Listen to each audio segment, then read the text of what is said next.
Buonasera, and thank you very much for joining our virtual gathering tonight. On behalf of the Cosmopolitan Italies Collective, of which we are all part, Adoyo, Laura, Anthony, and I would like to thank Professor Fabio Finotti and the Istituto Italiano Di Cultura for inviting us to converse with all of you about the idea of lingua and of mondo that informs the settimana della lingua italiana nel mondo. Professor Finotti, he sends everyone his greetings. He's doing right now the bilancio dell'Istituto Italiano Di Cultura, which I imagine is something very Dantesque. And so we thank him and we greet him as well. We also would like to thank our colleague and fellow cosmopolitan, Dr. Alessia Valfredini, for igniting the spark that brought us here tonight, and the wonderful Malina Mannarino of the Istituto Italiano Di Cultura for keeping that flame lively. My name is Alessandro, and I'm going to briefly explain what is about to happen. The Cosmopolitan Italies Collective is a dynamic constellation of interdisciplinary, transnational, and public intellectuals belonging to, but not bound by, the field of Italian area studies, who have collectively organized in July 2020 to heed the clarion call sounded in the wake of the most recent slate of brutal murders of Black, Indigenous, and people of color at the hands of the police state. One of our aims is to make our field of studies and work a more hospitable and sustainable place, beyond the boundaries of hierarchy, academic affiliation, and ethnocentric assumptions of what is Italian. In this spirit, tonight we will present 4 short ragionamenti to start a conversation around the vocabulary the Italian Ministry of Foreign Affairs adopts to describe this special October week called la settimana della lingua italiana nel mondo. Catherine Adoyo will speak first, then Anthony Sargenti, then Laura Ingallinella, and then I will speak at the end, and then we will converse. When we prepared this gathering, we decided to root it in a mental posture that a Renaissance epic poet could have called inquiesta. Therefore, for the next 40 minutes or so, we will be alternating talking in the mode of query, mostly asking questions that we hope will be answered or relaunched with other questions right after during the open conversation, which will be held both in Italian and in English. The Q&A button at the bottom of your Zoom screen can be used at any time to ask questions or formulate ideas in either language.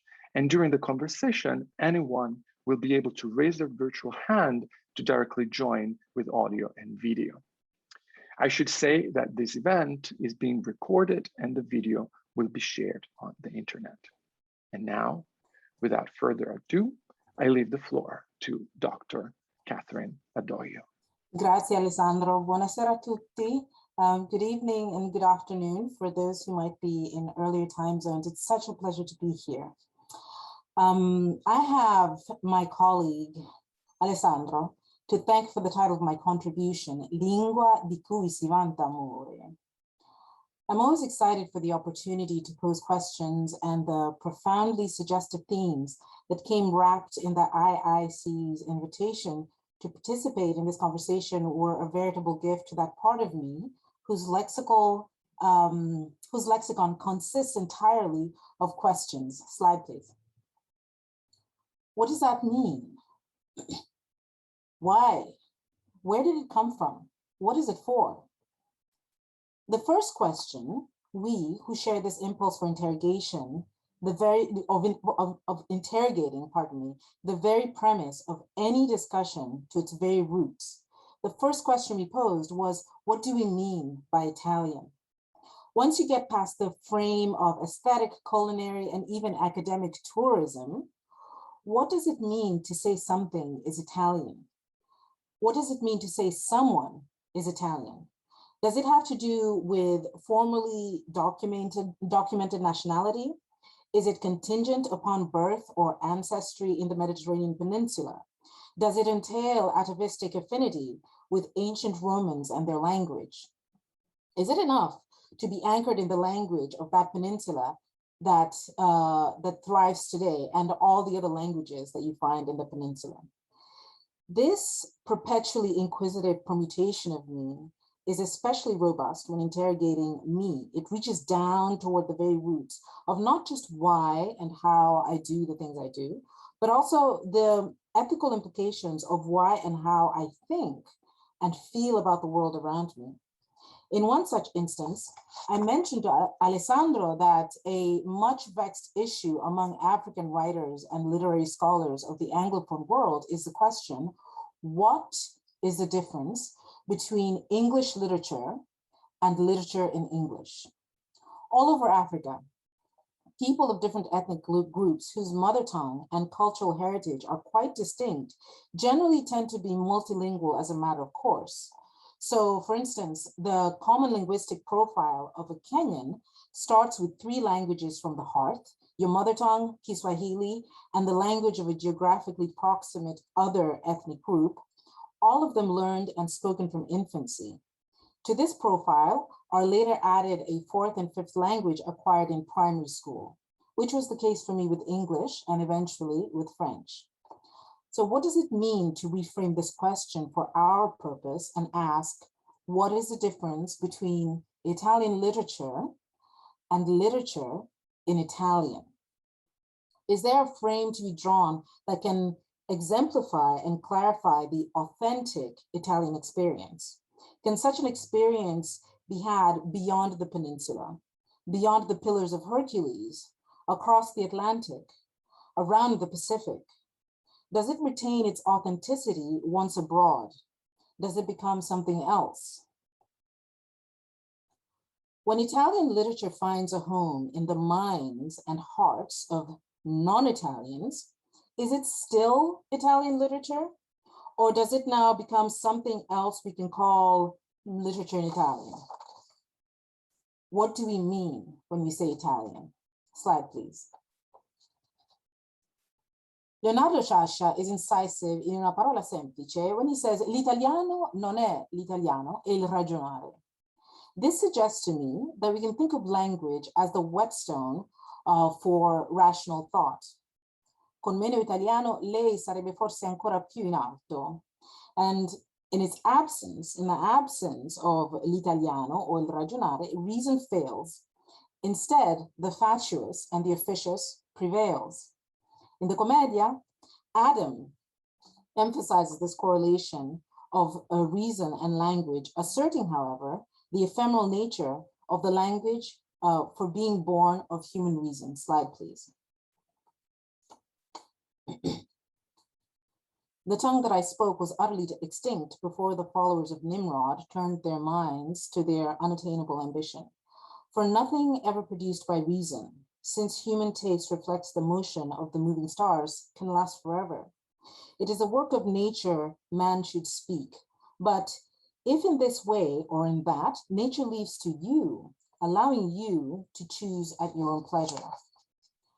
Adam, the original user of language in the context of the creation myth, operational in the cultural context that Sciascia shares with Dante, acknowledges the mutability of human language, which, although a useful tool in conceptualizing and representing the human experience of the world, can only ever be mimetic at best, echoing what the creator wrought in nature without ever actually presenting anything but concepts, echoes, representations of the original creator's work.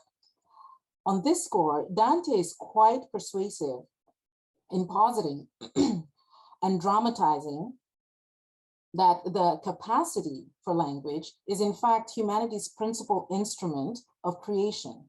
So much so that all of human labor and craft, the ability to represent the natural world, lived experience, and perception of reality are not only the province of language, but also the milieu in which the most egregious ethical violations are possible, as are the most sublime reifications of union with the divine.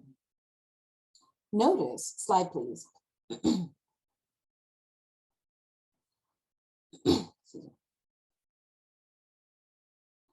Notice that the violences against God named in Inferno 11 by Dante's guide, beginning with blasphemy, followed by metonymic allusion of place to unbridled iniquity, Sodoma, and usury, Caorsa, are all anchored to the creation myth from which Adam emerges. Going by the Judeo-Christian myth of creation in which God speaks creation into being, let us posit, therefore, that language is intrinsically creative. Following in these footsteps, we continue to live this reality in the way we use speech acts to declare new realities into being. The laws we legislate begin as speech acts responsive to actions and to transgressions in lived experience. Union and schism, be they in business transactions or in contracts of marriage and divorce, are rooted in speech acts whereby the very pronunciation that something is so is what makes it so. Babies born and adopted into families are officially recognized as members through ceremonial speech acts of naming and initiations. Individually and collectively, we create our very minds through the knowledge we acquire and cultivate using language. Just as readily, we destroy through language. Here too, Dante can be relied upon to catalog the ways in which homoloquens destroys using speech acts, obliterating bonds of trust, which with lies and other intentionally fraudulent representations in language, dissolving communion with the larger whole with the repudiative speech acts of denial, blasphemy, malice, and betrayal. So, when Sciascia says, l'italiano non è l'italiano, è il ragionare, his acerbic and open-handed delivery tacitly leaves the door open to consider the good, the bad, the ugly, the beautiful, all of which Dante takes pains to explicitly draw out more deeply and more extensively, and with more empathic tenderness and calibrated asperity than any other user of language that I have ever encountered. Is there something intrinsically creative about the language that Dante uses that makes Sciascia's declaration specific to Italian? When the Commedia is translated into another language, is it any less Italian?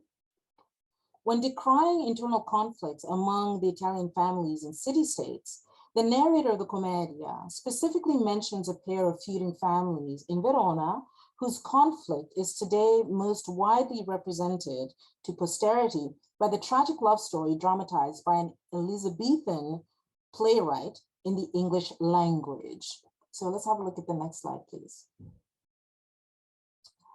Oh, I beg your pardon. Next one again. Thank you. Come and see the Montecchi and Capelletti, Monaldi Filipeschi, those already wretched and the ones in dread, you who have no care.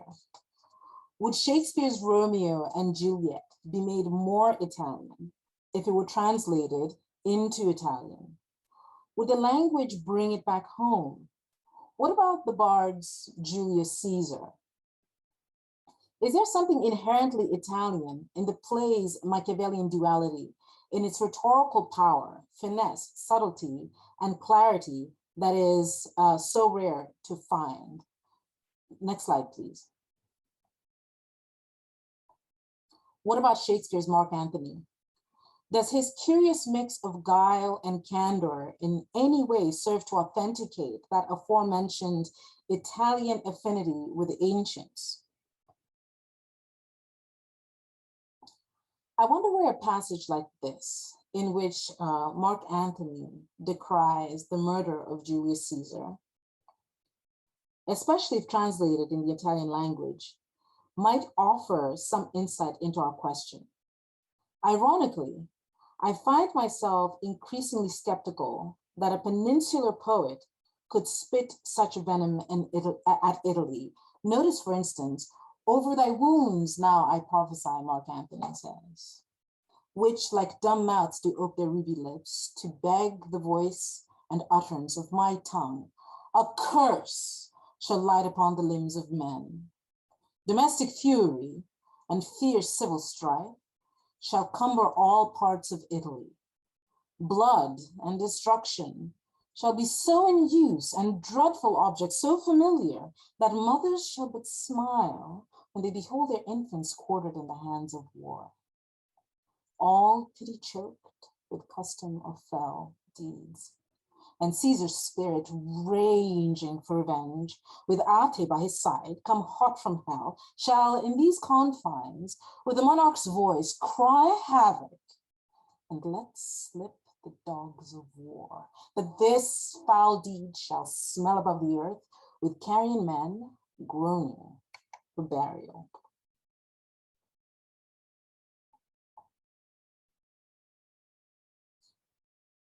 Now, would a peninsula poet truly spit such venom in Italy? Compared to this moment in Shakespeare, Dante's invectives, including Purgatorio's A Serva Italia, where the Montagues and the Capulets are featured, denounce and warn, but never do they invoke a malevolent fate upon Italy.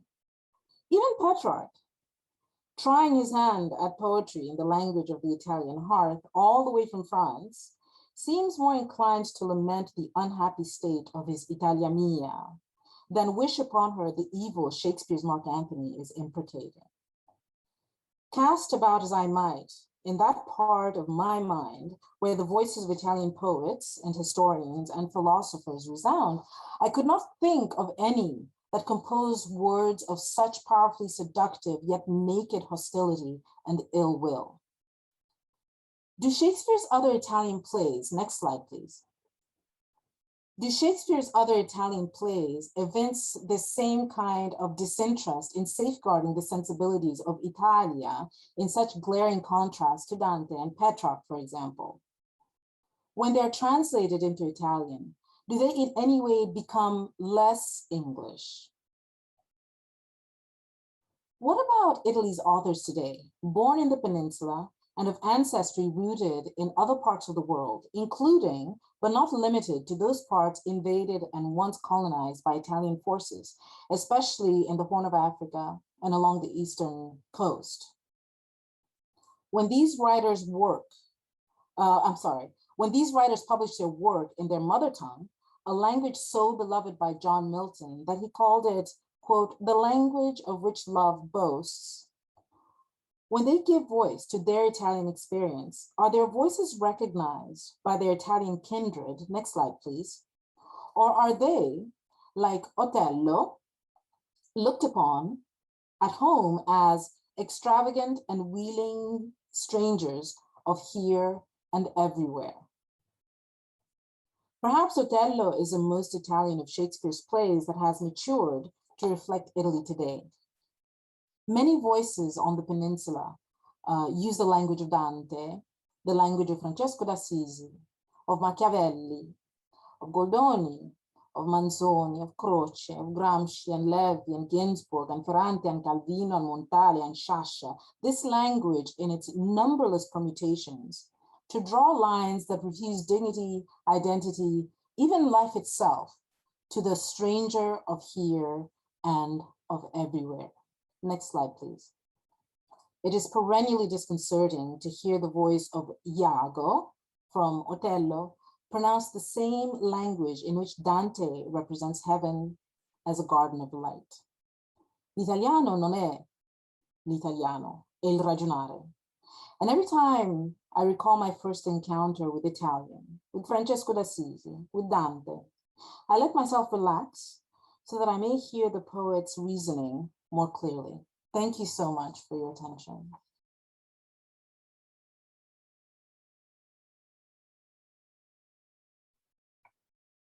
I'm going to jump in. Hello, my name is Anthony Sargenti. It's very much an honor to be speaking with you all this morning, afternoon, or evening. Allora, so this first slide is really going to be framing my two main, I guess, inchieste, which are going to be, looking at made in Italy in a different kind of frame, and specifically one of the A's or agroalimentare, and then the second I'll frame as both a rhetorical question and a non-rhetorical question, the idea of seconde generazioni, this collective second generation. And so these first 4 points is language from the Institute. It was given to us in terms of, the tenets of this talk. And there are many things that came out to me. One of the 4 things are these words that are in bold: diffusione, motore, fonte, and veicolo. And I thought about the power of discourse and how these words kind of, talked about movement. And I think with movement, we have adaptation, and then eventually we have change. I think this as main ideas and main values of pushing, these languages and these cultures forward. And so with diffusione, verbs like spargere, versare, emanare, propagare, there's this migratory idea of movement. And for me, when I think of migratory movements, I also think of diaspora. And of course, the book by Donna Gabaccia in the year 2000, Italy's many diasporas, but also this movement within Italy, amongst Italians, outside, inside, kind of all over the place. Second word, motore, of course, based from the verb muovere, to move, more movement. There's a sense of internal power, and really the idea of technology in terms of this making this movement. Fonte is talking about, of course, origin. I always think of water and fluidity. We also have the verb sorgere, and I don't think it's a big step to think about sorgimento and then risorgimento, and this, post-colonial Italian tradition of looking at this risorgimento in kind of different lights and different perspectives. And then lastly, veicolo kind of puts all these things together. We're talking about transportation, and I'm thinking now about, in and outside the classroom. And if I may lean into the Dante references, a guided journey of learning languages. And I have, of course, to the right, you have a picture. This is a title of a book curated by Giulio Iacchetti, came out, I believe, in 2009. And if I know it's kind of small, what it is, it's a connect the dots. You have the peninsula, and then you have the 2, of course, main islands. There are many more of them, 2 main islands. And the idea is, to assume, to draw a line connecting the dots in the order that they're presented. Now, this book by Giulio Iacchetti, it's very short. Each page is dedicated to Italian trademarks and innovations. For example, Mocha Bialetti, Bacio Perugina, Gazzetta dello Sport, etc. It's described as a personal reflection, not a celebrative publication. And one thing that it kind of prompts me to do is to expand the frame, to kind of, go beyond this rectangle and this kind of one geographical location, and really unsettle and unpack assumptions. So, and on a personal note, my dot would be in San Francisco, and then it would go to Paris, and then it would go to Parentola, all the way around. If I looked at my ancestors from Italy, it'd be much more complicated than just kind of going around this assumed peninsula and these 2 main islands. And so in terms of unsettling and unpacking, the 2 small inchieste I'm going to make are looking at made in Italy, agroalimentare, and then also talking about the seconde generazione. And so next slide, please. So there's 3 main pictures here. One of the A's of made in Italy, agroalimentare. This is really based off of Abu Bakar's work. He's a union leader. You can see him in the photo on the right, standing to the left of the sign. Get to him more in a moment, but just explaining 3 of these pictures.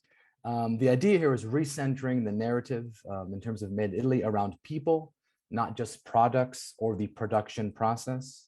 And so the workers are described in this documentary as the invisible, or gli invisibili. The first photo on the top right is from the Facebook page. This was their strike May of last year. And the title of this strike was Perché non mariscono I diritti, or, so that rights do not rot. The idea of rotting is going to come back in just a moment.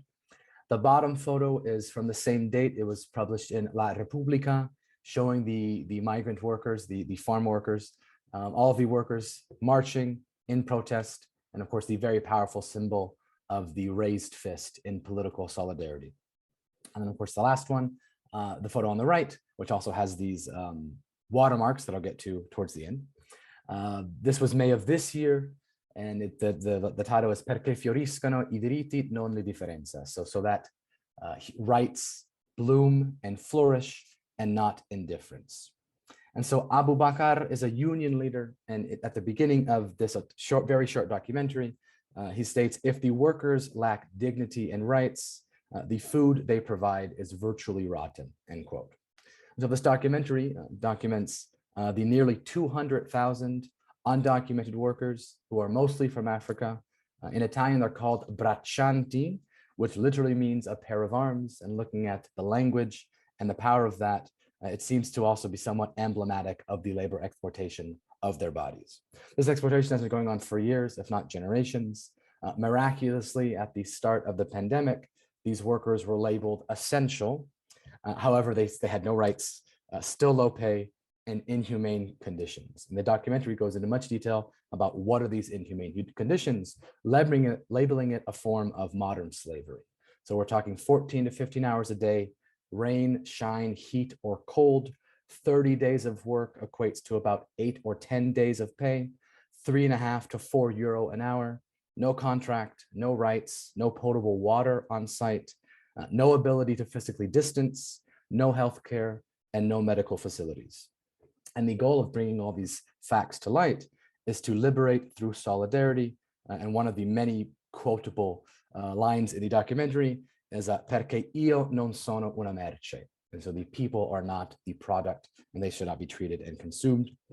There was some debate for temporary status for these workers that sparked, you may be able to imagine, outrage and racism. Teresa Bellanova, who's the current Minister of Agriculture, it's very interesting, the rhetoric, she's calling them people. These people deserve to have some rights temporarily or not. Then of course, on the other side, you have Salvini calling them clandestini, limiting their identity, even though they live and work and provide food for people to eat.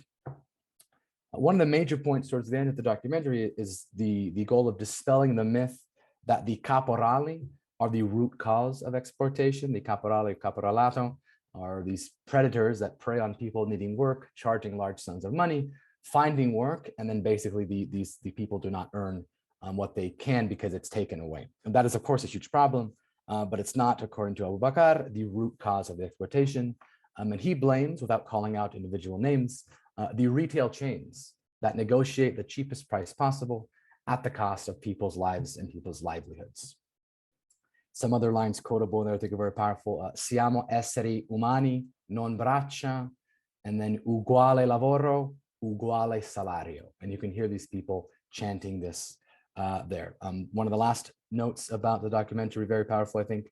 Abu Bakr says, people need to know the exhaustion, the sweat, the exploitation that's often behind every bite of food that comes from these fields. On May 13th, the Italian government approved that some workers could apply for temporary production, but this is nearly not enough.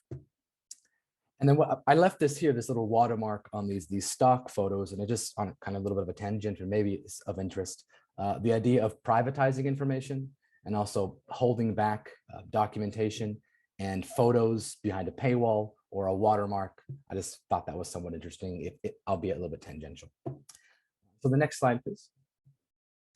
And so the second kind of point is thinking about this brand, this naming of made in Italy.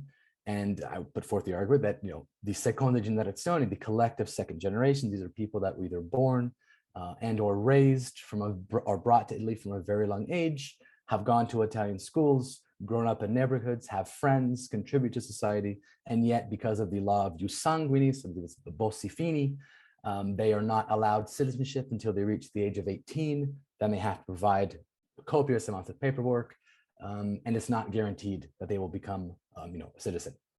This is one picture from the Facebook group of Rete G2. The other, there's many of them. I'm also thinking of Italiani senza cittadinanza, or Italians without citizenship, building solidarity and community amongst themselves as they have shared experiences in Italy. I think the most, next slide, please. I think the most emblematic seconda generazione, I know that term is very contested, is Kabilame, who you may not have heard of. He is, and this is where it gets even polemical a bit, he has been described as either the most popular TikToker in Italy, which is of course appealing to his geographical location. I would be a little bit more dramatic and call him the most popular Italian TikToker, which of course politicizes nationalism and belonging. He in fact is not currently a citizen. He's been living in Italy the past 20 years, originally born in Senegal. And his videos, he started getting very popular once the start of the pandemic. He was laid off from his job. And what he does very succinctly and in silence, he never speaks in his videos, is he pokes fun at this kind of new movement towards life hacks. So for example, one video, he'll show of a life hack of, there's a cup that does not have a handle, and the person is using zip ties to create a new handle. And then he will kind of deadpan the camera and show his hand picking up a glass without a handle and then drinking from it. And it's very famous. It's become an international meme of his hand gestures doing those things. I think there's some power to these videos beyond just the entertainment value, and this, of course, being very short. There's a genius in the simplicity, and it almost seems like he's, whether he's conscious of or not, he's being critical of innovation for innovation's sake. And I would just kind of argue that his videos are made in Italy. They are staged and recorded and uploaded in Italy. And so I would argue that they are a product of Italy. I will also say that I did a brief activity in all of my classes this semester. And because Kabylami is so popular, especially among first and second year students, they were able to engage with the humor. And then I was able to kind of secretly insert questions of citizenship, race, and belonging that I could have maybe even had a whole class towards, but it was just one lesson. Last kind of small little point about why TikTok. I know sometimes social media can be a blessing and a curse. A lot of information out there. We have a little maxim at the University of Arkansas. I'm sure you have similar things. And the quote goes, meet students where they are. And so one of the things that jumps out at me, and it originally from that phrase, meet students where they are, is to learn where they are. And that takes some time to engage with them. Then kind of engaging with these locations, playing around with TikTok or Snapchat, new things like that. And then really the challenge that I kind of put forth for myself and maybe for all of you is to then find ways to engage with students at their locations. And so, yeah, that's all I have to say. Thank you very much.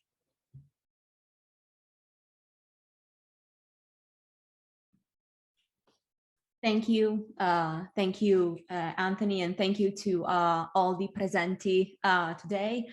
I'm Laura Ingallinella, and I'm going to explore one of the spunti proposti by the Ministero, that is the concept of italiano as veicolo of made in Italy. The Ministero asks us to reflect on how the Italian language may work as a vehicle to produce, to make in Italy. As Anthony just discussed, made in Italy is a hybrid concept, one that tries to negotiate manufacture, cultural capital, and processes of identity claiming. Made in Italy is a cultural brand, and as any brand, it is designed to present a clean-cut message, one of autarkic manufacture operating in a state of material and intellectual self-sufficiency, tailored to perfection so that it can be wrapped and presented to avid consumers, especially those who can get that to fantasize about the exotic place that gets to produce such exquisite beauty, such incomparable genius. The brand building process is essentially based upon cherry picking and exclusionary practices. It demands to let go of certain strands of complexity, all in the name of producing a product with a safe exportable package, one that will not crack in the eyes of the beholder. And yet, what we commonly associate with made in Italy is filled with cracks, beautiful cracks. We saw a few just now that offer a story worth knowing, cherishing, and advocating for if we dare to make time to stop and listen. Anthony's discussion of agricultural labor exemplified how the production chain in the Italian food industry is tied to experiences which are transnational and are often marked with invisibility and oppressive exploitation.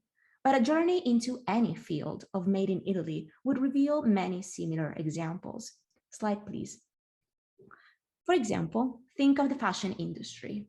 Haute couture products that bear a made in Italy trademark, often born in bilingual spaces, which will switch constantly between Chinese and the variant of regional Italian spoken in the Prato district. Or think of a Fiat 500, a shiny red Fiat 500, which will be at least bilingual, with one of its languages being either Polish or Mexican Spanish. In short, the idea of a made in Italy that speaks a squeaky clean standard Italian is very easy to complicate in a global economy.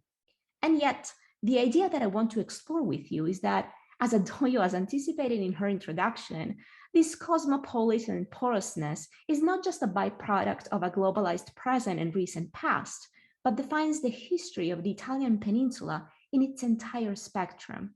And multiple languages, not just Italian, indeed are a factor through which we can compute the depth and the outreach of this porousness. Instead of bringing you one example, I will show you an entire museum of possible examples. The Dizionario Biografico degli Italiani, a monumental series of 100 volumes collecting biographies of the, square quotes, Italian individuals who excelled in all fields, politics and art, manufacture and literature, between the 5th century and today. Slide, please. The Dizionario Biografico was launched in the mid-20s by Giovanni Treccani and Giovanni Gentile, then director of the Istituto dell'Enciclopedia Italiana. The project was explicitly designed as an encyclopedia that would celebrate Italy and its cultural capital by producing detailed biographies of noteworthy individuals. As with many initiatives started during the fascist regime, the DBI was conceived as a form of propaganda, an academic tool that would offer a, and I quote, faithful mirror of Italian civilization, a specchio fedele della civiltà italiana, or, as Treccani said when he presented a first plan of entries to Mussolini in 1938, and I quote, the golden book of the Italian race, il libro d'oro della nostra stirpe. As a form of propaganda, DDBI was also rooted in two other factors: nation-making projects and dream that had started among 19th century literary historians, especially those well-versed in historicistic research, and concurrent examples that had been started a few decades before in other countries, such as the Oxford Dictionary of National Biography, published in 1885. The first volume appeared in 1960, and it has taken 60 years to complete a list of 40,000 biographical entries, with the last two volumes appearing in print only last year. Now, this list of 40,000 entries has changed dramatically over the years, and so have the project's directors, with resignations, constant debates and fights and conversations on who to include in the project. The very definition of who is represented in the DBI has changed over the years, and now it does not encompass the Italian race, but it represents, and I quote, those who made a significant contribution to the Italian civilization, end quote. Now that the DBI is completed, its future is now at an impasse, one that it shares with similar projects of national biographies across the globe. To put it in just a few words, the entire model of the national biography has collapsed. Scholars and institutions are all acutely aware that it is an untenable model because it makes it very, very difficult to negotiate the fact that experiences are supranational and global, and they always have been. The struggle with these dictionaries in Italy and elsewhere is therefore to turn a 19th century tool based on one principle, nation building and celebration, into one that adopts a 21st century framework, communal memory making. On whether this attempt will be successful, the jury is still out. Taken as a completed object, however, the DBI is a wonderful treasure trove for discussion on Italianness because it essentially captures in motion how the Italian intelligentsia has answered the following question: who gets to be called an illustrious Italian? Whose experiences, identities, and achievements are deemed enough to define made in Italy as a cultural capital? Now that the project is over, there is enough data to perform amazing quantitative analysis on the DBI from perspectives such as those that the Ministero invites us to consider. For example, what if I ask you this question: what language do you think the DBI speaks?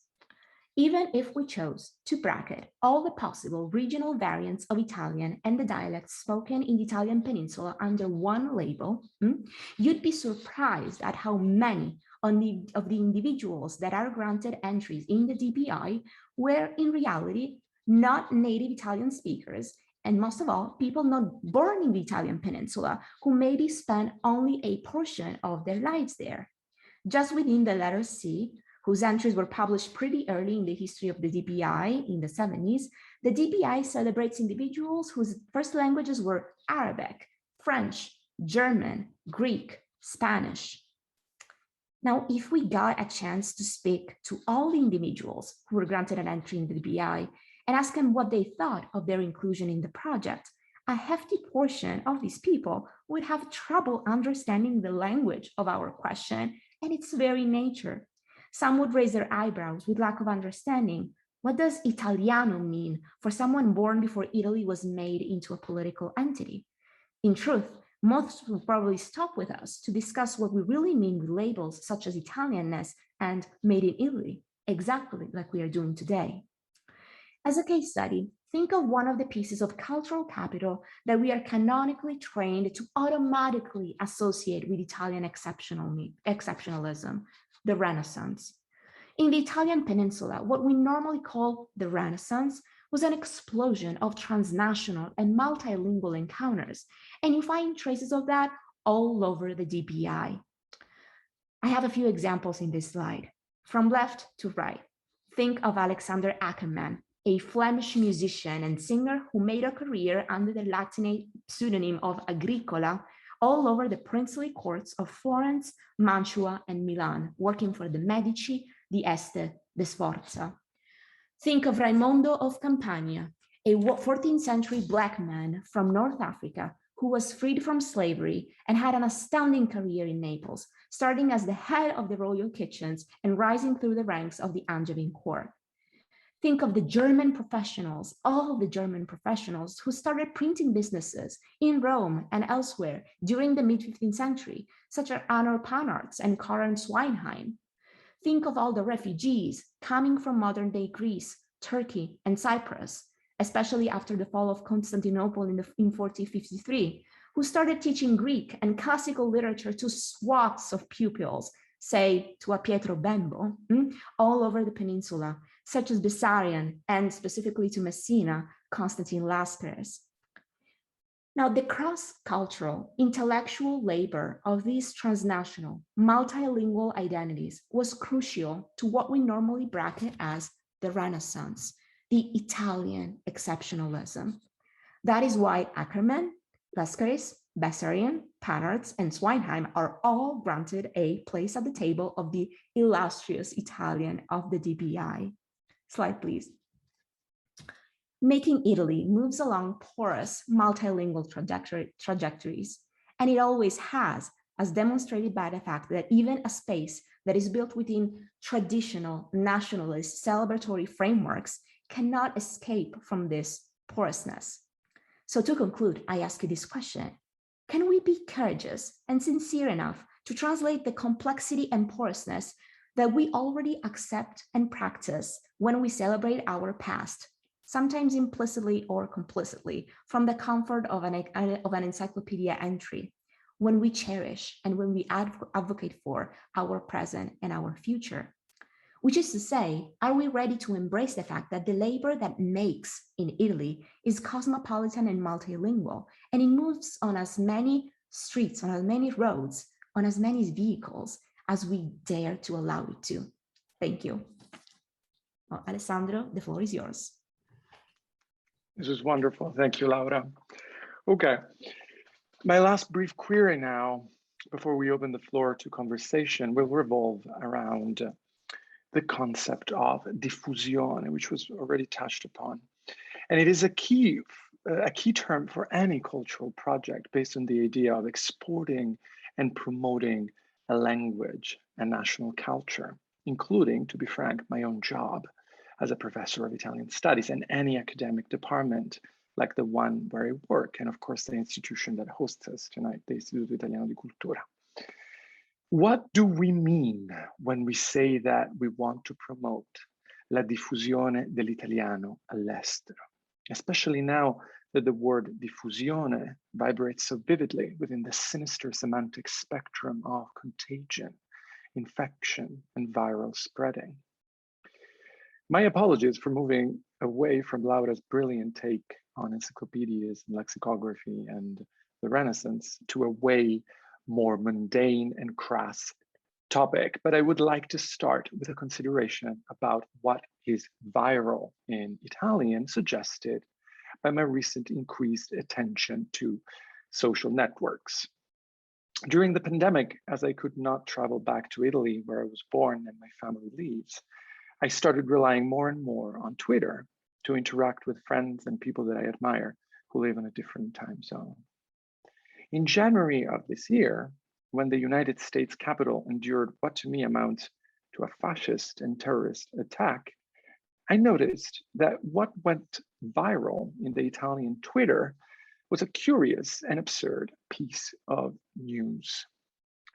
Many Italophone news outlets, including prestigious papers such as Repubblica, reported that this criminal, known as the Q shaman, lo sciamano, was Italian, l'italiano Jake Angeli, and disseminated shots of his half-naked painted body that generated a chatter online about his appeal and indeed his Italianness in erotic terms. Now, I don't think there is a need here to quote Susan Sontag's fascinating fascism, or to specify that this man's name is not Jake Angeli, but Jacob Chansley. What I think is important to ask is why the fabricated Italianness of this man from Arizona made him immediately l'italiano, when in most cases, as we heard from Anthony, a Black, Brown, Albanian, Roma, Chinese, Filipino, Slavic, or Middle Eastern man or woman born and raised in Italy, and in Italian is legally l'immigrato or l'immigrata, il clandestino. Is the Q shaman l'italiano that gets a diffusione all'estero? I'm not being cheeky here. This is a real question. As a historian of modern Italian literature, I can even root it in some philological evidence. The hypotext of the QAnon conspiracy theory may very well be one of my favorite experiments of postmodernist Italian literature, the brilliant novel Q, authored by a collective of radical leftist Italian writers in 1999 under the pseudonym Luther Blissett, which they then changed into Wu Ming, and then translated all over the world. It was a sensation in the United States as well. The question then becomes, why do white supremacists in the United States especially have such a fascination for Italianness and Italian culture? And are we called to defend Italianness, whatever it may be, from such appropriations, or rather to stop the diffusion, la diffusione of what has been passing as l'italiano, to try and imagine a different paradigm for the transmission and movement of culture? During what we called Rinascimento, Italian has been, all over Europe, the vital actor for a diffusione of good manners, artistic wisdom, beautiful music, what Amedeo Quandan synthesized in the formula forma del vivere.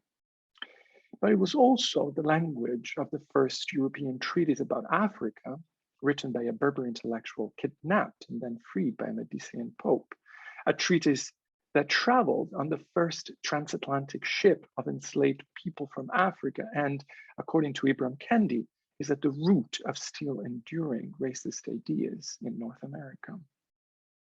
As a teacher and a scholar of what we call Italian studies, I wonder if it is enough to present my students and readers with a wider, more honest picture of mythologized phenomena like the Renaissance, or if it is time to actually connect the different faces of l'italiano and question the very structure of its diffusione, besides episodes, individuals, and cases.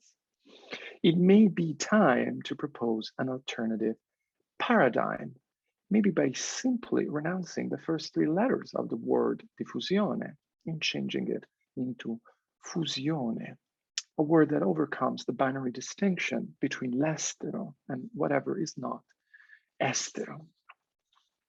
To start this process, I would like to conclude by reading three poems that, to my ears, represent exactly what the fusione dell'italiano would sound like.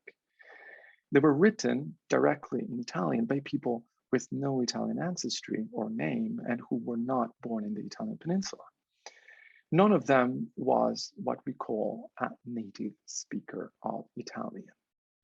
The first is John Milton, so we go back to the title of Adoyo's intervention.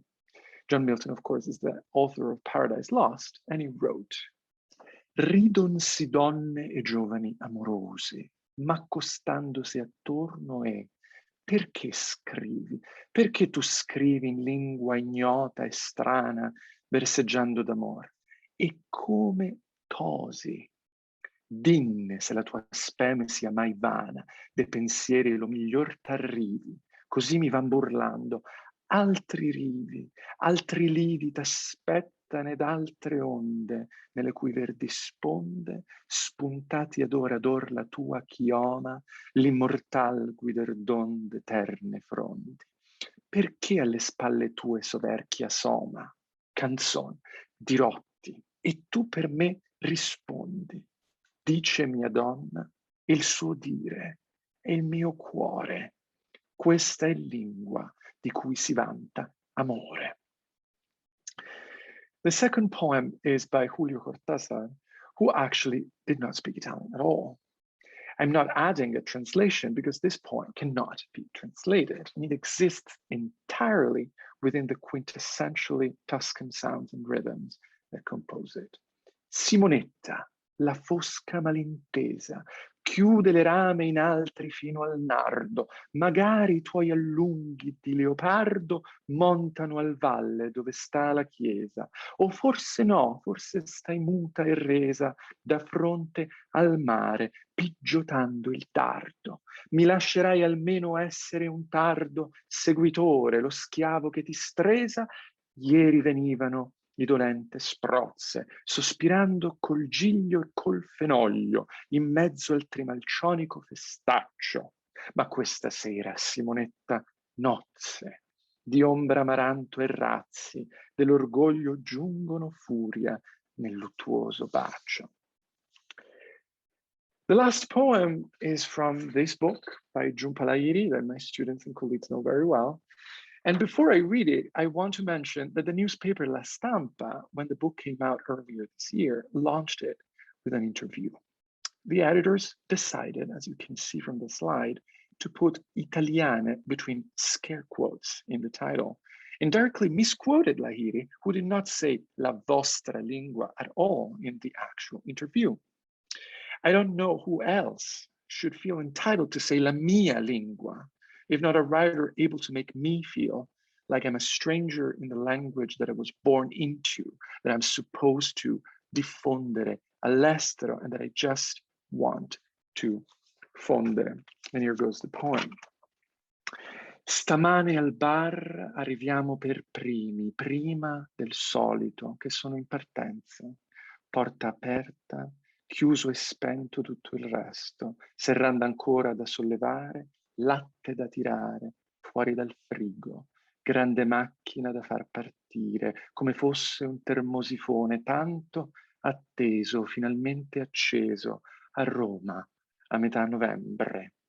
I cornetti di solito terminati entro le 11 riempiono lo scaffale di vetro, foderato di carta unta da forno.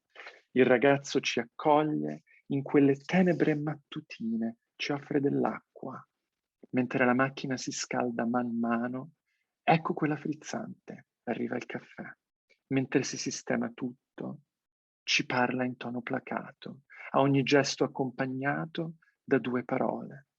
A quel banco disabitato, spaesante come certi letti sconfinati, noi 2 ci affanchiamo in mezzo spostando il cestino di zucchero.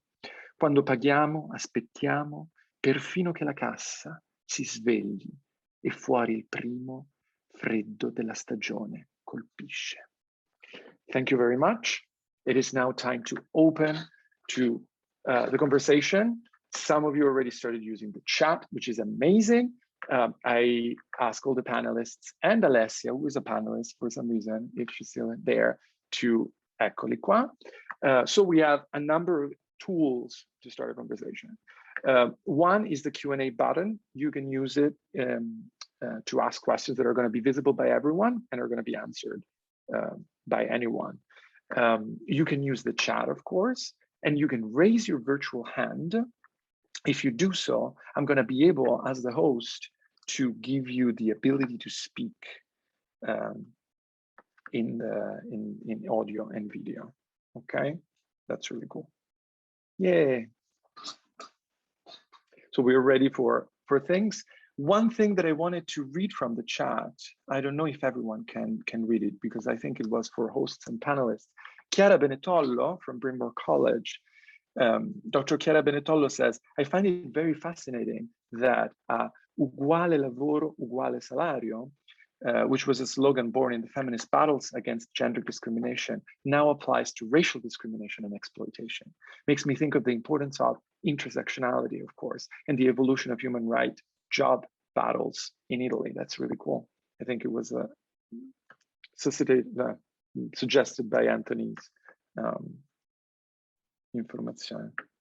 And I also thinking about Bella Ciao as well. Bella Ciao becoming this kind of anti-fascist anthem in the 40s was really just co-opted from, I believe it was women farm workers in the 19th century.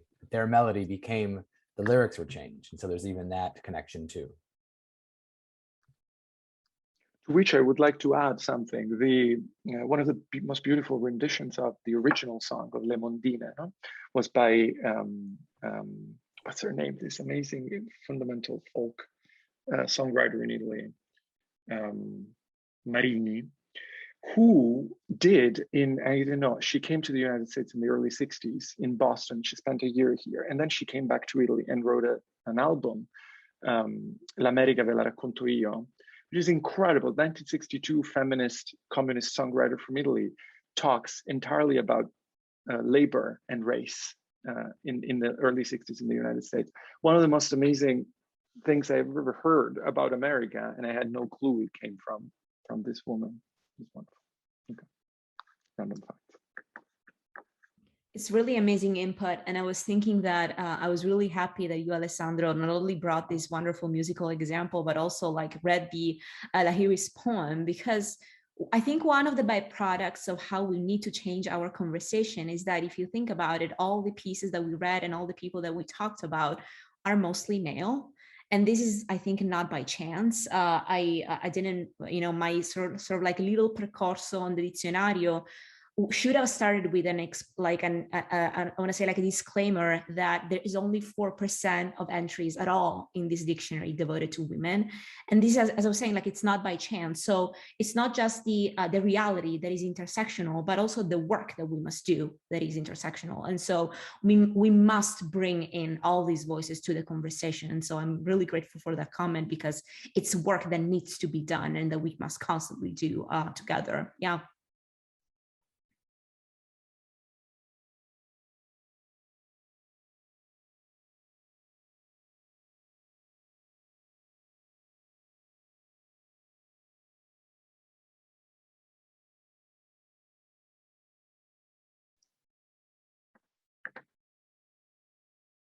I'm now paranoid that I am not seeing the hands going up or something like that, or the questions.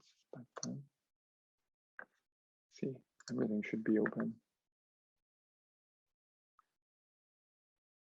Yeah, as Alessandro like looks for comments and questions, there was something that I wanted to say to Adoyo as you were talking about creativity and talking about the commedia, and also posing the question, is a translated commedia more or less Italian?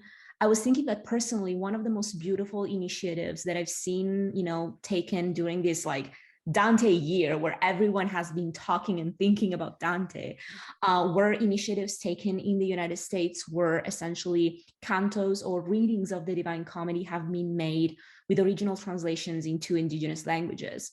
I think there has been nothing more beautiful and creative in experiences such as this one, where you see, like languages that have a history of being put on the margin, put together on the center with the canonical author par excellence, right? That's how you recover creativity. I don't know whether you agree or whether there's anything like, examples like these that you felt were going on a similar direction. There are a couple of things come to mind right away.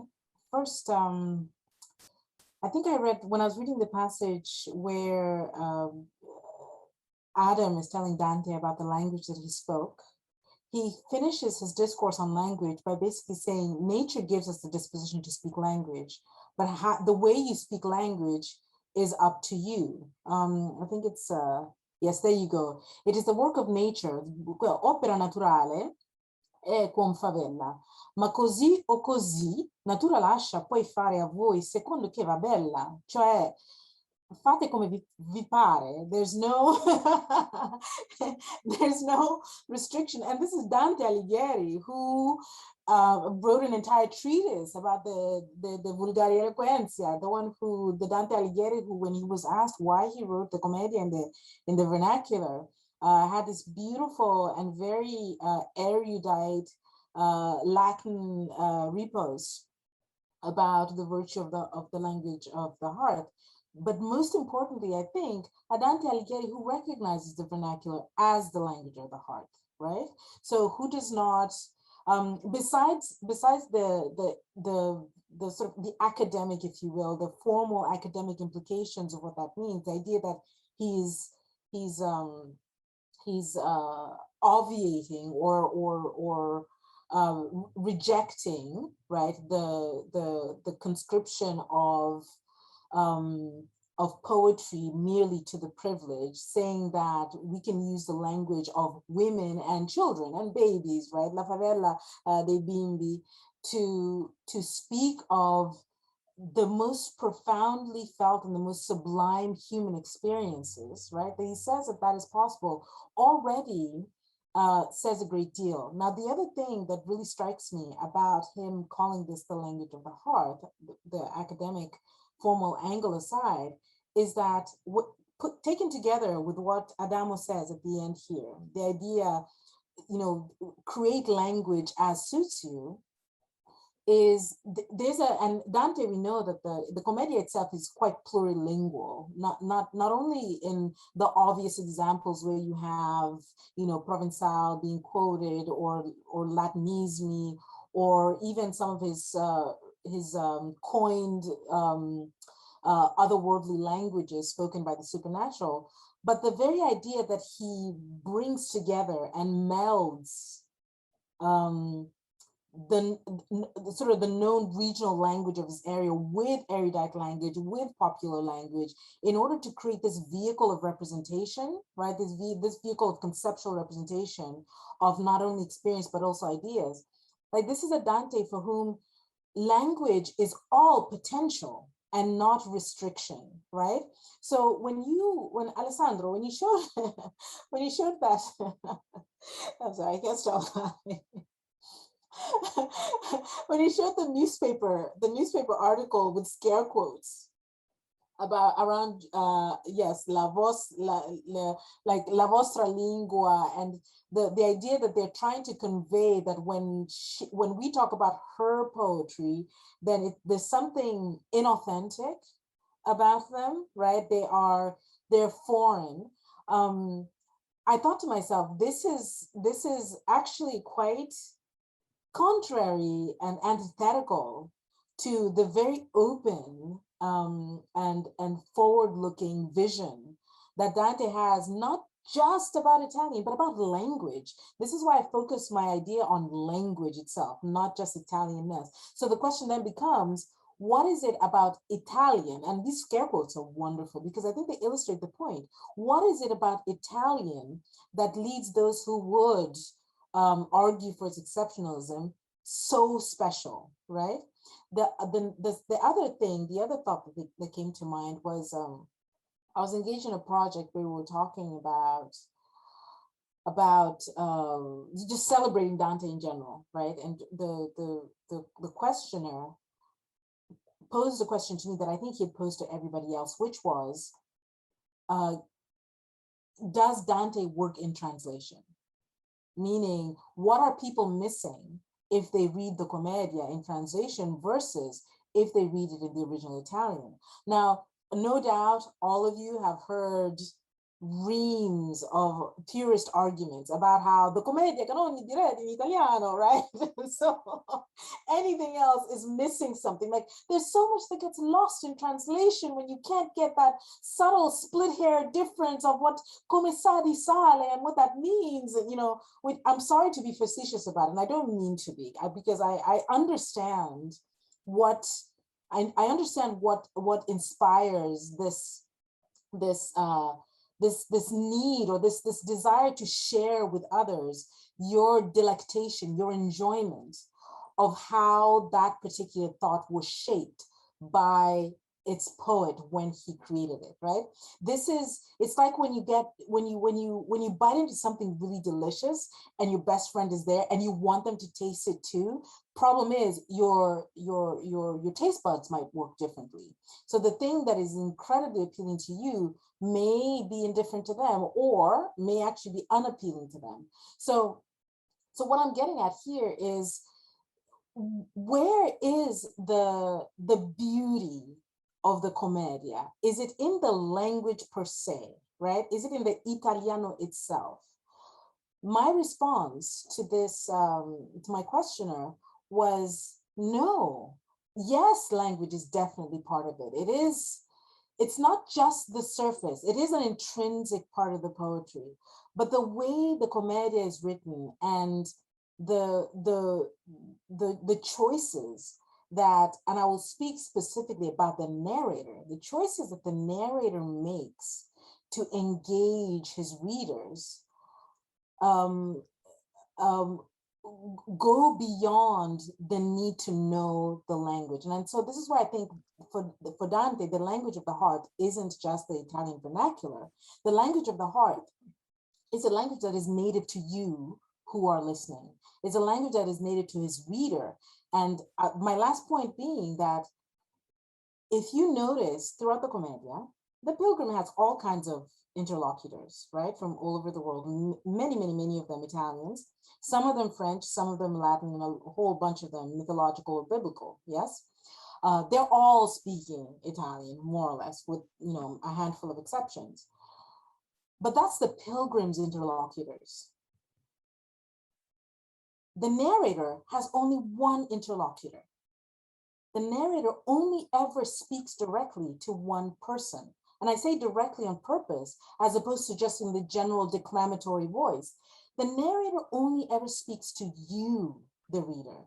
And one of the beautiful things about the way Dante frames and identifies this reader is that the poem creates essentially an empty signifier that is not constrained by any kind of descriptive detail, any kind of geographical or temporal specificity. And ultimately, the reader is whoever it is that has the book open in front of them, sopra il tuo banco, right? That's it. And so you span the world, and any individual with a commedia in front of them who's reading, that's the person that Dante Alighieri is talking to. And so this to me means that, to the question, can Dante only truly be appreciated in Italian? My answer is no. Dante can most definitely be truly appreciated in Italian, but Dante can also be truly appreciated in the native language of whomever has access to Dante through that language. So. And about this, I think this is the right time to say that I believe tomorrow, Yes. Catherine Adoyo is going to talk at the Calandra Institute at CUNY exactly about this. So Yes. this is very exciting, and I'm going to. There's going to be. You're going to find the link. Maybe you're going to put it in the chat. Sure, grazie Alessandro. Amazing. Allora, I want to do, so we have at least another 20 minutes, and we have one comment by Chiara Benetollo that I want to read, which is, what are we missing by not reading it in translation? Which is, of course, like the kind of change of paradigm that we're trying to think about. And then two questions. Let's start with Emma Schechter, who is a great student that I know personally, and writes, will this radical law for Italy and its inherent acceptance of the other within defending itself to all through the title Italian be considered rich enough to transform the country world with another Renaissance? It's a very difficult question, I believe. And I'm going to read also Valeria Dani's question, which is, thank you for your incredibly interesting presentations. My question relates to the relationship between university administrations, enrollment, and the precarious positions that many individuals occupy in the academic landscape today. I completely agree with you. This work, which will hopefully make the most stereotypical, reactionary, nationalistic stereotypes of what I consider to be Italian evaporate, is fundamental and urgent. But how can we think about the pressure that many adjunct graduate students feel for their own positions in the academic structure, and the implicit imperative to adhere to a more traditional, whatever that means, curriculum, able to attract those students who hold certain views to Italy, Italian culture? How can we initiate a widespread cultural shift that would not affect their material conditions? I have a few ideas about this, but I would like to hear what other people are going to say, including in the chat. So if you want to use the chat also to interject, or if you want to raise your hand, I'm going to give you the ability to speak.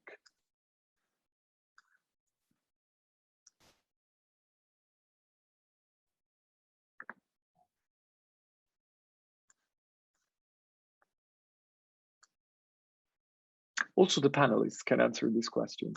Mm-hmm. Yeah, I have thought like Emma's question is wonderful. It's really wonderful because like the notion of radical love is one that I relate to deeply. I'm also wondering though, like, do we really need another Renaissance? From a certain point of view, in a way, like I feel the shift will happen the moment we will recognize we don't need one more Renaissance. That's maybe me personally, but it's something that I constantly think about when I think about patterns of hagiography, which is what I work on, and hero creation, hero making, canon making. Like if we work to instead of celebrating, cherishing, instead of like building pedestals, we build communities. In a way, we could sort of like unlock the potential beyond like, the sort of like celebratory framework that we have been trained. And I mean, like this, I kind of shift to Valeria's question, this kind of like celebratory framework that we have been taught to use and replicate over and over again. There is beauty in communal cherishing. And I want to say like a mission probably is how to get students to consider that compelling and fascinating. Yeah. So I don't know whether Alessandro wants to share ideas on that.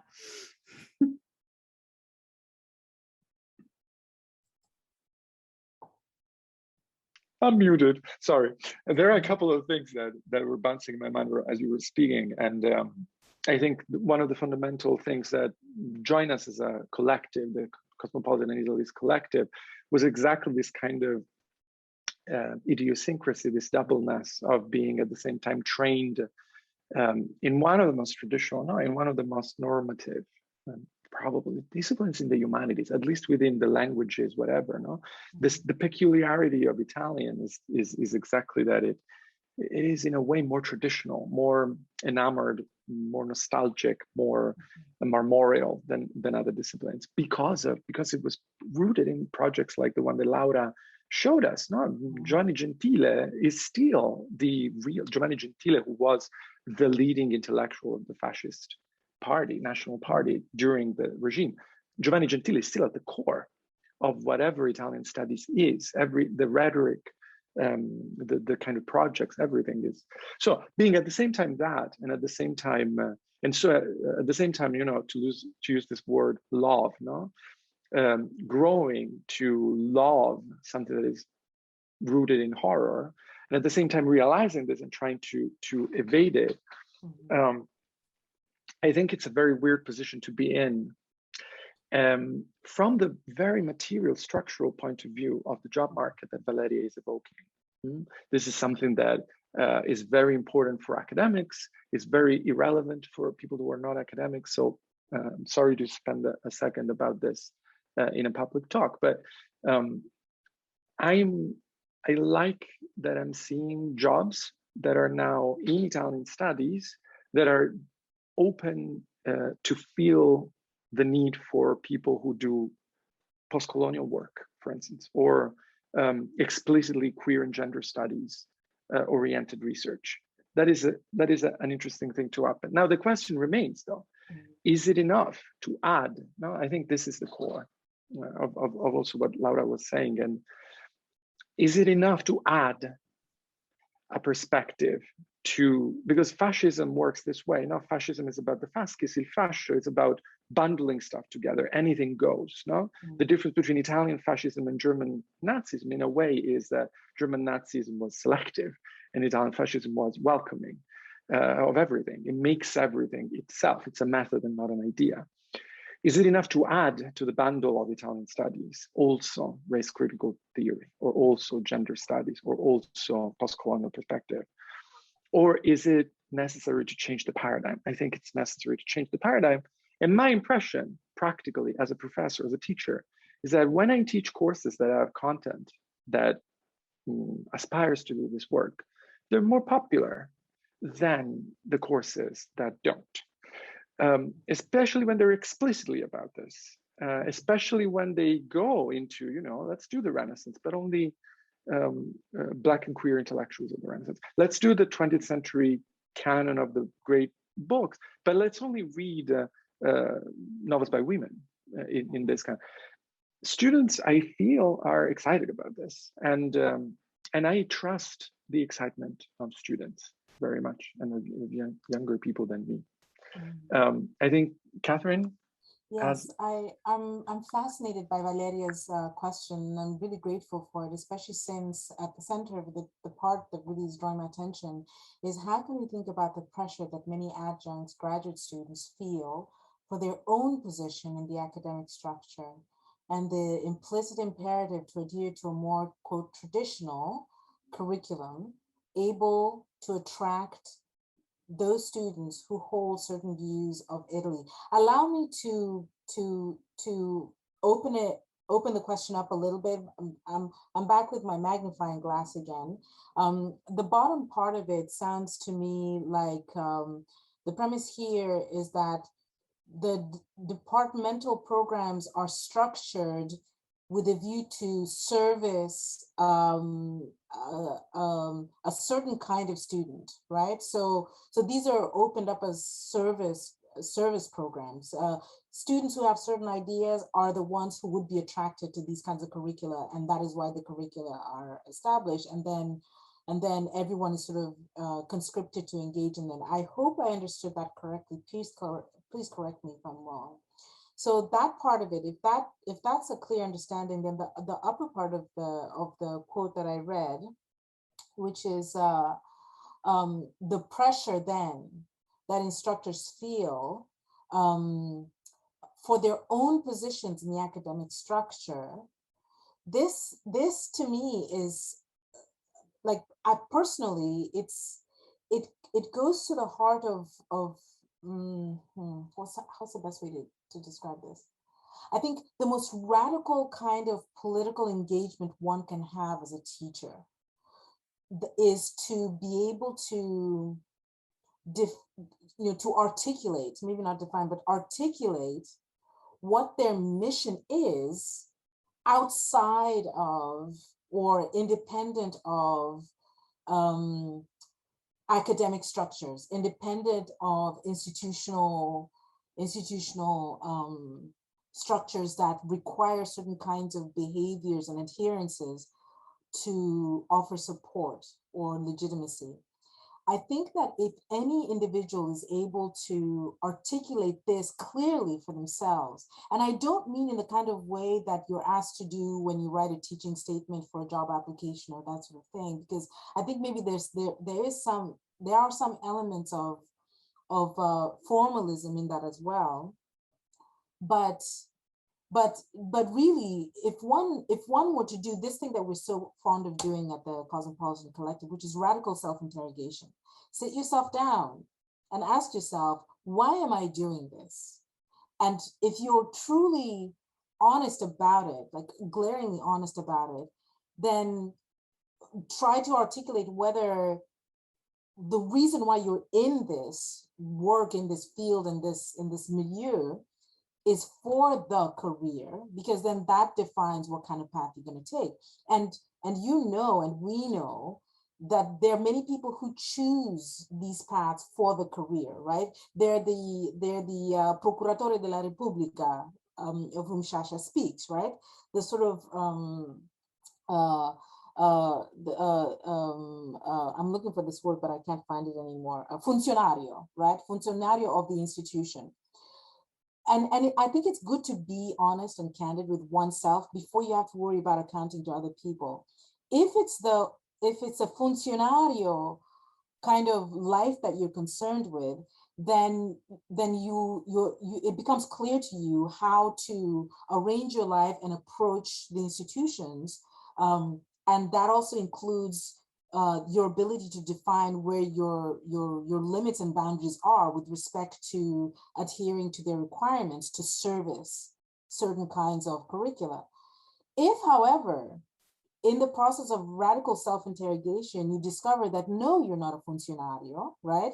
You are, in fact, not a procuratore della Repubblica, and you're much, much more interested in exploration, in inquiry, in discovery. There's the status quo tells us that, oh man, you are just out of luck, right? Like, so there's a door and good riddance. However, I want to say that, and this is something I brought up in our previous talks, that every meaningful poet and writer and philosopher that provides the primary material that we do our work on, and I mean primary, not secondary, right? The compositions, the original compositions, the primary material that we work on, that we comment on, that we look for other people's commentary on, every single one of those who in some way speaks to these deep truths of the human experience, and I'm not going to say universal truths, but there are moments where they pierce some veil and allow us to not only see, but also to find articulation for our own experiences or experiences that we recognize. Every single one of those composers, authors, writers, artists, sculptors, painters, musicians, every single one of them was an iconoclast. They did not create by committee or by institutional approval. They just didn't. There are cases where one could argue, yes, but some of them had patronage. Sure, no problem. But they were not creating for the institutional purpose. So once you can articulate what it is that you believe in and want to invest your energies, your psychic energy, your intellectual energy, your psychological and spiritual energy, your physical energy, what you're willing to invest all that energy in, then all this other stuff, if it's not relevant to you, won't really matter to you. Yes, it'll be costly, and sometimes the cost is quite steep, but once you know it and you believe it, then it can be done. I hope that was coherent enough, but it's something that I feel quite profoundly about, because there's still this weird push-pull dance where, yes, the Bible might say man cannot live by bread alone, but you certainly cannot live without it, right? And so, and so where are we going to get that bread if not at the institutions that are advertising, that they're hiring for bread? Well, it becomes part of our mission then becomes realizing that they're not the only providers of bread, right? And we have hands, right? There's soil, there are seeds, there's water. We can grow, cultivate, harvest, grind, bake. We can make what we need to happen. And my inspiration is always, always, always, always those iconoclasts who, because they created their work, offer a deeper glimpse into this experience that we all have on this blue rock. I see Anthony's hand, and I want to just highlight quickly Marcella Martin's, or Martin, I hope I'm not mispronouncing your name, question that got cut up in the chat, and it is thinking about paradigm shifts. What role could social media in the presence of Italian speakers have? And I feel like it makes sense to ask this right before Anthony prende la parola, because I think he's going to have something to say about this as well. Before getting to the social media, just one, I guess, keeping the provocations going in terms of the Rinascimento, which I was always taught to say because it began in Italy, and to use the French word was problematic. And now I feel like that thought is problematic. However, you could, I think, make the argument that there is a Rinascimento happening. It's been happening for a generation. Read books written by Jabashego or Germandi, Ali Farah, newer authors such as Esperanza Ripanti. I think it's Manifesto di una donna nera italiana. That's just in the realm of literature. In my kind of area of expertise of hip hop, Amiri Sa has been saying these things since 2004. Karima Doueji has been doing it in multiple languages since 2015. And so I think the issue that we're bringing up is that these people have been invisible for so long, and the language is becoming reborn with their voices and their words, and we should read and listen and watch all those things. And I guess a quick plug is that, yeah, now we can do that on YouTube and Facebook and Snapchat and TikTok and Twitter. And so it's to really engage with that content as it is easily accessible. And also recognize, if I may add to that, in terms of the question of invisibility, right? That it is all about sort of the epistemic perception, because invisible to some, from one perspective or to a particular demographic or approach, does not mean invisible to others. And this, I will go I'll go as far as say that if there is one receiver beyond the creator of this work, like the person who lives in the same house with them, or their neighbor, or their high school friend, if there's one other receiver, then that person is not invisible, right? The rest of this other 7 billion people on the planet may not know who they are, but it's about scaling and realizing that it's not about reaching some kind of critical mass. Because one of the things that really aggravates me about the free market capitalism is that it insists on reducing everything to marketability and gross sales numbers, as it were, right? So that now there's not just confusion, but there's a conflation of the notion of big numbers in terms of popularity or money and what is worth knowing, right? What is epistemologically worthwhile, when that's actually not even the case, right? Yeah, I just wanted to code that to your statement. Let me read these 2 messages that arrived in the chat. One from Minakshi Tirumurti, who says, I'm thinking about Ijabashego's curation of short stories with Africana, which includes a lot of translations into Italian. Il quaderno di Nerina by Giunpalairi, here it is. L'unica persona nera nella stanza by Nadeshna Uyanagoda. And Zero on Netflix. Culturally, Italy seems to be approaching openness in media and art literature about complicating and reimagining Italian identity if one remains attentive. Although, in my experience, most Romans do not know who Jenny B is, even if she won Il Sanremo. And then Alessia also says, thanks to social media, a student of mine in an intro class reached out to Tommy Cuti after we listened to Afro Italiano in class and interviewed him for his music blog. Thanks social media. See, that's a nice thing about proximity. So I want to say, in theory, we're done. So I don't want to, I want to say that anyone who is tired, the Zoom is tiring, be happy to go. I just want to invite anyone who has been listening to us tonight to, if you are interested in Italian studies, and if you're interested in the kind of questions that we're posing, please consider looking for us online.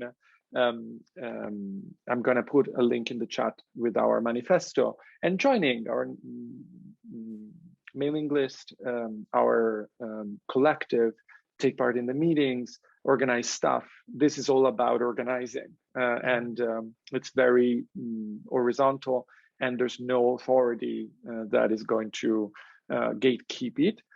And another thing that thank you, Laura, for putting it there. And so before we close, I just wanted to ask Adoyo, Anthony, and Laura 3 things. I wanted to ask, for my personal, like, I'm gonna use my power as the host to do this. Adoyo, can you tell us, for the record, since we're recording this, about the date of birth of the reason why this 700 anni di Dante does not make sense. Number 1. Number 2, may I ask Laura to share something about her work with Wikipedia and with that old thing. and Anthony about your amazing work on hip hop, because I was looking forward for you to speak about hip hop tonight, and you didn't speak about hip hop, and now I want you to. So just wanted to have this little round, and then if there are no other questions, we can go. Oh, mine is a very simple answer. The Dante D, or the anniversary of Dante's death, every year is celebrated on September 14th. And it's tied to September 14th or September 13th, 14th, let's say September 14th, 1321, which is when the poet is recorded to have passed away. It's really interesting. This just only happened in passing. I was looking at something else and I realized I was working on a different project. And I think I was looking for information about Virgilio. And I was looking at dates of, you know, when his life was and what he did when, Virgilius Maro, right? But in the middle of all of this, as I was putting down my information data, getting ready to incorporate it into my work, it occurred to me, I was like, oh my gosh, they use a different calendar than we do, right? They use the Julian calendar, or maybe something a little bit before that, before then Julius Caesar. Like they had calendar issues during their time, right? but at a certain point, we switched to a different calendar. And so in digging through, I finally realized that not only did Pope Gregory institute the new form of calendar dating the annual year in 1582, the premise of it was that it more closely matched the solar cycle, like the solar revolution of the Earth around, and the margin of error was much, much smaller than the Julian calendar. The reason he had instituted this was because the most important feast of the Catholic calendar kept shifting in season. so over a lifetime, a priest might begin celebrating Easter near the summer, and later in life, he finds himself celebrating near the winter, right? And so to make this correction, they instituted the Julian calendar, but the correction meant that if you just did a quick search and you converted it, September 14th, 1321 was September 22nd, but that's not enough because that's just a date. It doesn't matter. Here's why it's significant, right? Especially when you know Dante's world, like the mind of Dante Alighieri and his concern with astronomy as a form of describing the regulation and the beauty and the perfection of creation. That day when Dante died was in fact the fall equinox, right, in the year 1321.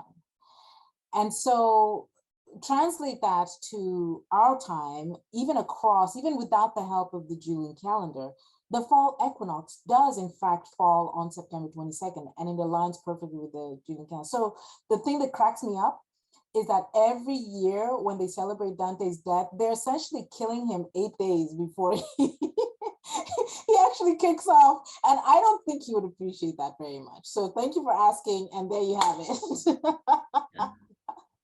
And to build on that and to answer Alessandro's question, I would encourage you to write an op-ed advocating for this change of date, because we would include it in Dante's Wikipedia entry, because at Wellesley College, we are, I mean, with my Dante students, it's the second year now, we are essentially making the Dantean entries on Wikipedia, all the characters and themes out there available and academically responsibly written. So bringing together scholarship by women, advocating for diversity in scholarship and citation, because citations is politics, especially in Italian studies. And so we are doing all this work. So for example, like if you look for Pia de Tolomei or any historical woman in the Divine Comedy, now on Wikipedia, you'll find only good stuff, only the best stuff. And things will get better in the future. So yeah, that was my spiel, Anthony. Well, no, thanks. And I kind of snuck it in with Seconda Generazione, but I also, writing the dissertation, it was kind of nice just for a day to not do it directly. But no, I mean, it's you know, the title of my dissertation is Perché il mondo è cambiato. Right? I was struck by Afro-Italiano and his very succinct way of really reframing everything. I mean, the reality is these are Italians. They have been for generations. I mean, we're talking about more than one generation. And the way of reframing it in terms of the resistance is not from the marginalized because they're marginalized by institutions. The resistance is from the elite, is from those that are saying, no, you are not, when in fact they have been, again, for a while. So I love that phrase, and it's keeping going forward. And every time I watch that video, there's more things going on. The aesthetic, the use of the Constitution, people that he knows, and again, I can go on forever. It is still very male dominated in certain ways in terms of the hip hop in general has a problem with masculinity globally. In Italy, it's still the same, and also hip hop is still, it hasn't hit the mainstream as I would argue it has in the United States. But looking and researching and finding more about Cecile and about Jenny B, who I just read through reading about, I think it was Cecile and the, the Sanremo 2016 and the, early elimination and speculating about all the racial and gender and gender relations intersectional there.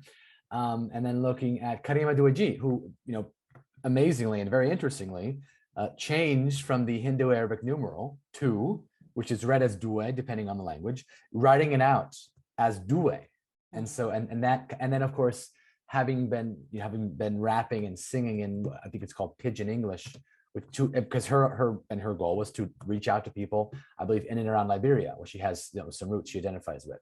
But now going with Al-Sadi and its Italian sound, which begs the question, I think from Adoyo and from Laura and from Alessandro as well, in a way, it's always been Italian, even when it's in Pidgin English. And so kind of, really decolonizing this linguistic, ethno-linguistic, whatever you want to call it. And I think, taking that term, which I think is still going to be used for a while, which goes back to the previous question, and making it more inclusive. And that's kind of what I see these Italiani in Condivisione are doing. They're saying, we're owning this term, we are this term, and you need to catch up. And I think the popularity shows and the growing movement shows. I think the law is going to take longer, but I feel like there should be another round. I think it was maybe 2013 when there was, promises made, and then that was kind of a backlash. People felt they were exploited. Let me take your picture, I can put it on my flyer, I'll get elected, the legislation will fail. And now you do see some Italians of color that tend to be conservative because of that experience. And so again, that's just another explosion of 25 different things that are intersecting and contradicting all at one time, but it makes it interesting. And as I'm sitting at my house and watching videos on YouTube. Thank you, Anthony. And speaking of intersectionality, it's the same story with the queer rights movement. It's let's go, and then not again. Thank you very much. I'm ecstatic and very happy. I'm very grateful, and I'm going to. I cannot close the event, so I ask all the attendees to leave it, and I thank them very much for listening.